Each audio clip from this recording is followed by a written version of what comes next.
Hello everyone, and welcome to Boldly Go, Drinking, a product of the Wednesday Night Gentlemen. This is a show dedicated to talking about and reviewing the very latest and new Star Trek episodes as they come out.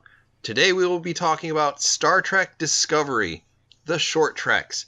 As a warning, this show is full of spoilers, so consider yourself warned. I am your host, Tactic Angel. With me is Midget Radio, my murderous socialist friend. Hello. Hi, Midget Radio. How are you? I'm okay, Tactic Angel. How are you? You don't think I didn't hear you snickering in the background? Yeah, I was snickering. In the background. In the background. So much for being a professional. I guess That's where one is meant to snicker.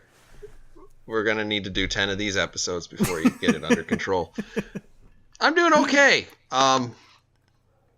Doing okay. Excited about this. This is a new thing for us. Hopefully we can... Are you excited? Are you excited? Is that really the appropriate word? I'm excited for the first episode. Okay. So as the title might imply, we're talking about Star Trek, and we're doing it while we're sauced. I have selected for myself a Stillhouse, America's Finest Black Bourbon. Ooh. This is one of those things that comes in kind of a paint thinner can. Which is fun. Classy. It is really classy. That's what people say about Tactic Angel. Classy. How is it? It sounds pretty fucking good. It actually is really delicious. Yeah? Sure. Yeah. Nice, man. Would recommend. I'm going to have to try that. I'm drinking the Bullet. Bullet? All right. Good times. So anyway, we're talking about Tactic Angel. What? It's a Frontier whiskey. Right? I hate you. Anyway. We are talking about the short treks. We're going to talk about them in order. There are 4 of them. This is hopefully not going to be the worst episode we ever record because we have to get through 4 plots. Ugh. And we're going to try to do it in a timely manner. Okay. All right. First is Runaway. Synopsis is essentially something boards the Discovery. It confronts Tilly in the mess hall. No one is there because they can't be bothered to hire any extras. Nope. There are jet engines in the food dispensers, which aren't even supposed to be they're not supposed to be replicators, but they are. Whatever. Yeah.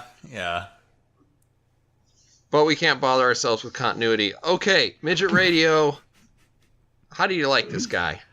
I hate this episode. I hated it, right? Some bitch boards the Discovery, and she's like a queen. Well, she's like an animal, but then she's like a genius fucking queen of some stupid planet. I don't know. I just hated it. I hated this episode. It was stupid. It didn't make any sense. This episode is a horrible demonstration of sort of left to right writing. Yeah. Right? Because it's like there's a creature on board the ship. No, the creature is not a creature, it's intelligent. And it's a repressed person. They ran away from their home planet because they're too smart and too smart. Parents, whatever stuff. Too smart, too perfect. Yeah. And by the way, I am the monarch. I am in charge of the planet. Woe and is this me. is all in like 12 minutes. Jesus. And it's like, do you not understand that I can remember what happened a minute ago? I just saw it. I just saw this. When I was watching it, it took me 7 minutes before I wrote down anything. And what I wrote down was, Jesus Christ, I'm bored. Yeah. I mean, yeah, it was fucking ridiculous. I'm a super genius who invented dilithium maker. Infinity dilithium creator. It's a dilithium incubator. Incubator, whatever, but yeah. It's supposed to restructure dilithium crystals so that you can recycle them. But, like, when I see a tricorder, I snarl at it. I don't know what it is. Like, it's so stupid. God. It made no sense. My planet's key resource is dilithium, and the natural the reaction of the audience is, well, of course it is. Yep. Yeah. I mean, yeah. Yep. That's the easiest thing. It's magic rocks. Yeah. Dilithium. I understood that reference. Yeah. Makes warp go. Awesome. I also found this episode, which was kind of fun because we just had an abortion of a Wednesday Night Gentleman episode where we were talking about preachy Star Trek episodes, and there was just a little bit of that actually in what Tilly was saying back and forth to Dora the Explorer or whatever. Yeah. Poe.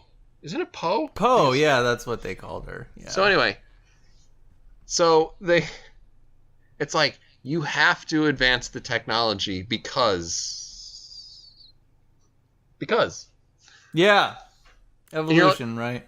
Uh-huh. Yeah. Because there's never a point at which you have enough technology. You always need a smaller cell phone or a larger cell phone. I mean, unless you're Amish. Like. Well, that's the thing. You keep going. That's kind of the thing, because it's like you have Poe, and she says, evolution is about the soul, and you're like, whatever. Okay, unsupported claim. I can go with this. We can go on an exploration of whether it is, better to be happy and live a fulfilled life, or whether it's better to, have air conditioning. Yeah. I mean, for where you live, that True. I would rather have air conditioning. Where I live, I would rather have a fulfilled life. But I mean, you look at that, and that's one of the preachy things about Star Trek, and we just talked about it, and I thought it was kind of funny. Yeah. Other than that, there's nothing really going on here. Tilly does not have the acting chops to carry this.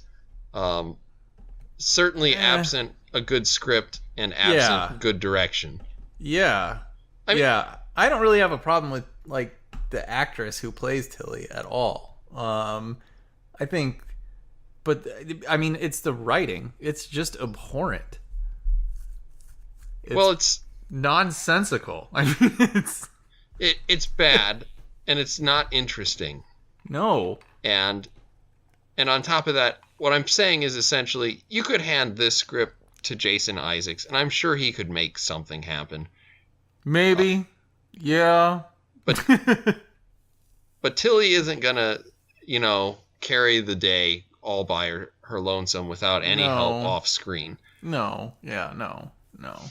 So, I mean, thankfully these things are only 15 minutes. Yeah, Christ. Yeah, that one was long enough. Yeah. I don't want to dwell on any one of these episodes. So unless you want to really dwell on it, we're going to move on to Calypso. Alrighty. Something in the future, the Enterprise rescues a black guy from space and whatever. That's I really cared about writing the synopsis of this. I will say solidly that this came closest to being a Star Trek episode of probably anything that Discovery has done. Yeah. And I feel like a lot of that is because it had less time to go off the rails. Yeah. Well, it was the one that was written by Michael Chabon, who is a fantastic author. This was like mediocre. I mean, it was basically, it was called Calypso, right? I mean, that was the story. Like it was Odysseus with the fucking nymph, and they have like a relationship, and then he's like, fuck dude, I miss my wife, and then he bails. Yeah, that's pretty much this story. So it's fine. I mean, yeah. Now probably the best part of this is the subtle realization that at some point in the future, everybody who serves on the Discovery is probably going to die. Right? Like, what I was hoping was like, oh, maybe this is what happens like 3 episodes into season 2. I was hoping the whole too. episode has to go to a place, and then they're like are stranded there for 1,000 years or whatever. I mean, that would be awesome. Now the weird thing is, like, why do you give a ship orders? I guess if it's sentient at that point. But I think it developed. It's a lieutenant. I think it developed the sentience over 1,000 years. Maybe. I don't fucking know. Maybe it just assumed that its orders were to stay there. I guess nobody told it different. I guess somebody parked it there and they said, "We're gonna come back," you know. Yeah. And it just was like, well, you know, people tell me where to go. That's kind of what I do. Pretty as a much. ship. Yeah. So I guess I am supposed to stay here forever. Yeah. On the high side of forever, 1,000 years. Yeah. I mean, whatever. It was fine. It was like completely inoffensive. But yeah, I mean, there wasn't anything particularly interesting about it. Well, it came about half a couple of lines away from actually having some sort of moral quandary, right? Because obviously the guy is like kind of falling for the ship. Yeah. And then kind of realizes, even though this isn't a real person, that it is maybe morally incompatible for him to be doing that. They don't really go into this. No, yeah. Maybe I'm trying to make this into a better episode than it was, but I thought it was fine. I thought it was fine. It's fine. It's fine.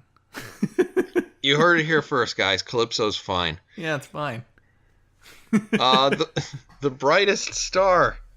The brightest star is the third short trek. Oh, yeah. Synopsis: the Kelpians suck, and Georgiou breaks the Prime Directive so that she can have an incredibly cowardly and completely unworthy science officer. So does she break the Prime Directive? Because I was kind of thinking about that through that episode, right? They've already had contact. Like, they've already had contact with another alien species, right? So the Prime Directive isn't like so the Klingons showed up here first and they've, you know, meddled with the society, so now it's like fair game, you can do whatever you want. Sure. The question is, like, should we interfere with this particular thing? And actually, they answer this question, whether or not it is breaking the Prime Directive, in the actual dialogue, where Georgiou basically says, "We've made an exception." Everybody at Starfleet is like, "Sure, this makes sense." Yeah. And yeah, I mean, she said she had to, like, do some heavy lifting. But still, I don't buy it. But I don't buy it. It's a stupid episode. But yeah, I mean, I can see it. That's definitely. I think this episode maybe tried to pack a little bit too much into fucking 12 minutes, man. That it just feels shallow at the end of it, right? Because we get Saru, we get an idea of what his planet's like, and they're basically a bunch of sea farmers, it seems like. And then he, like, makes a walkie-talkie, like that bitch on Volcano Planet. And he contacts Starfleet somehow, and they only communicate in like 5-letter words, I guess. And then it really makes no sense. Like, fortunate that there were 5 tiny right? LCD screens. It's so stupid, but like it's just too much, man. It's just way too much. It's like I don't understand how he went from sea farmer to I'm the only guy that's gonna. Like, what was his argument to them? One step away from the captaincy. I just Saru, feel like, the seed farmer. I don't know. I need to like go on vacation, you guys. I need to like see other worlds. The Federation's just like, cool, brother. We can make that happen. The thing is, like, when I was watching this, what a disservice to the idea of the Kelpians. Because first of all, I remember Saru saying essentially that his people were like cattle. Yeah. And they were, hunted. And you're like, at no point did I get the sense that your world was even remotely dangerous. No, it was like, right? It was like, it was like Logan's Run. They just, like, pick some people, to fucking sacrifice, and that's it. You're like, well, what the hell? I thought you were, like, running for your lives. Yeah. I thought you were fucking prey, I thought there was, there were Tyrannosaurus Rexes out in the jungle with machine guns in their mouth. They had opposable thumbs. That's what made it so hard. It was actually like straight built into them, like biomechanical things, and then you just have these pathetic Kelpians, and they're always crying and they're afraid. Yeah. And you don't see any of them doing the little thing with their, the gills behind their ears. No, because there's like never any danger, Never. I mean, it didn't make, it didn't make sense.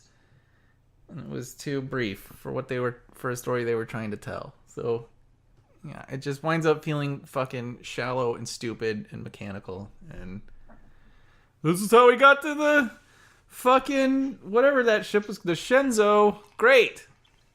Thank you. That really satisfied my curiosity about this character.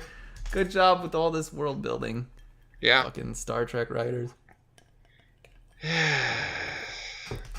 Yeah, it's crap. I did not. This was not a very well written episode. No.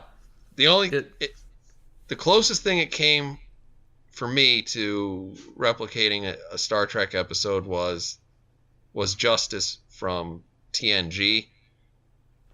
And a lot of that's just me imagining, like maybe there's some crazy species that are floating around in an invisible space station. And that's what those obelisks are that are zapping people. Oh, okay.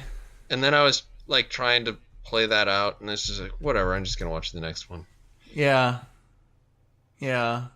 Okay. I was trying really hard to like this. I was not. Not at all. My God, what is wrong with my dog? Chester! I don't know. Shut up. Nobody cares. We're gonna move on. Okay. The last one is Escape Artist. Yeah. Dwight has PTSD from sucking at space piracy. I guess. Okay. It's not exactly that. To be fair, Dwight is not Dwight. He's a robot Dwight. Yeah. Harcourt. Oh my gosh. So I thought this would have been a pretty decent episode of Star Wars. That's how I felt about this one. Well, the whole thing's played for laughs, right? Yeah. And you can really sense them trying. Yeah. And I was like, okay. Yeah.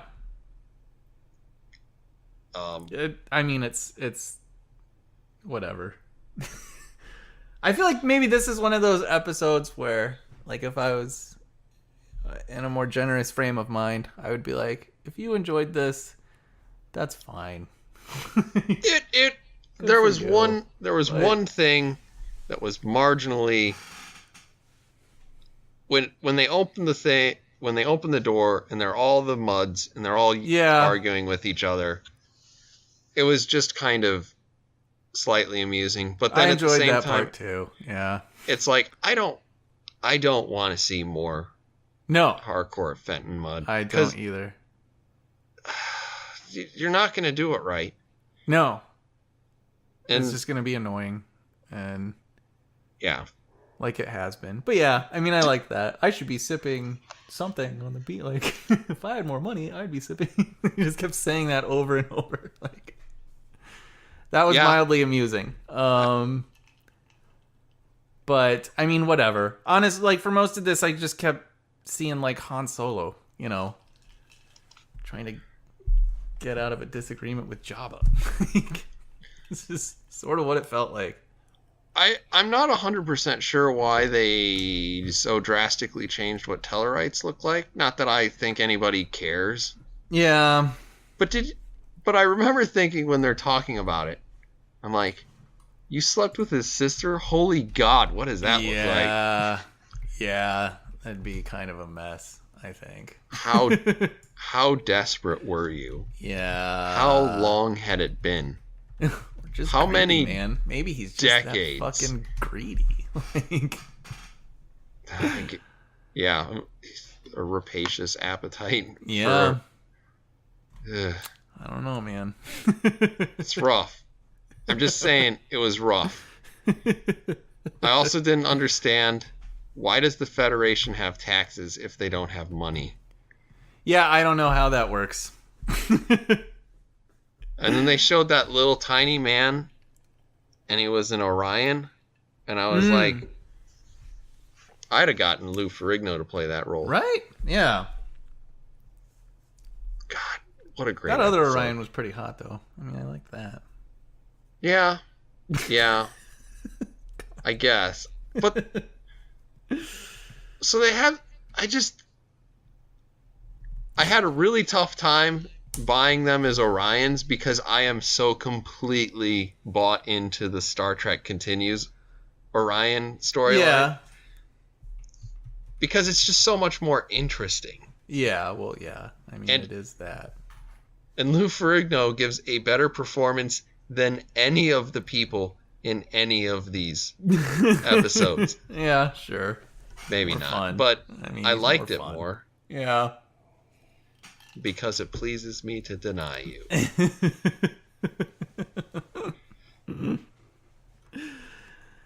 Yeah. If I had any money, I'd be sipping jippers on the beach somewhere. That's right. That was pretty funny. If I had any money, I'd be sipping jippers on a beach somewhere. Does everybody, Bounty Hunter, just contact that one Starfleet vessel? Because they have a lot of robo Harcourts. Maybe it's like every other Star Trek scenario where there's only the one ship that's Just in the range. one. Yeah. They just keep getting all the fucking Bounty Hunter calls, man. That's annoying. Or maybe there's lots of them and there's even more robots. Maybe. Like every starship. Yeah. There's 100 starships and they each have 15 months. Maybe we'll see that come to fruition at like the end of season 2. This has been Harry Mudd's fucking plan all along, just to get his robots on Starfleet vessels. And then eventually they take the shit over. Yeah, what an Easter egg that would be. Ugh. For all those people who sat through our 15-minute just waste of time. For the most part, it was like, what can we do with the smallest amount of monetary investment? Because, I guess. I mean, for the most part, you have one episode with Tilly. Tilly is a nothing actress. And so I imagine that she's cheap. Sure. I don't know who the computer or the black guy was, but that's essentially that's a 2-person script. Yeah. Now, granted, you do have to ape a 40s, 50s, 60s musical.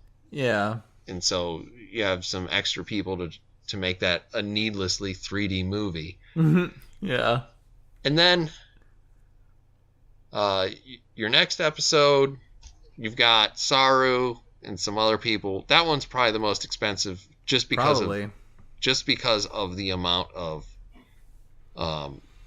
makeup, right? Yeah. And then Escape Artist. Most of the time you're just in that one room and it's like, please don't kill me. Yeah. We're gonna get some B actor and they're gonna walk you to a place and we're gonna record Dwight saying, I guess if I had the money, I'd be sipping jippers on a beach. I don't 37 understand times. how the fucking money works, because I just can't imagine that there are enough people watching this to actually justify the expense. But Yeah, specifically after you subtract. Well, here's the thing. The rumor on the street is, and this isn't confirmed, but it's probably true, is that essentially CBS duped Netflix into essentially assuming all of the production costs for a certain period of time. Okay. And that's why they get the international rights. Oh, okay. And Netflix is and so money. at this point, it's like, they look at it, they're like, we got 15 extra CBS All Access subscriptions this year.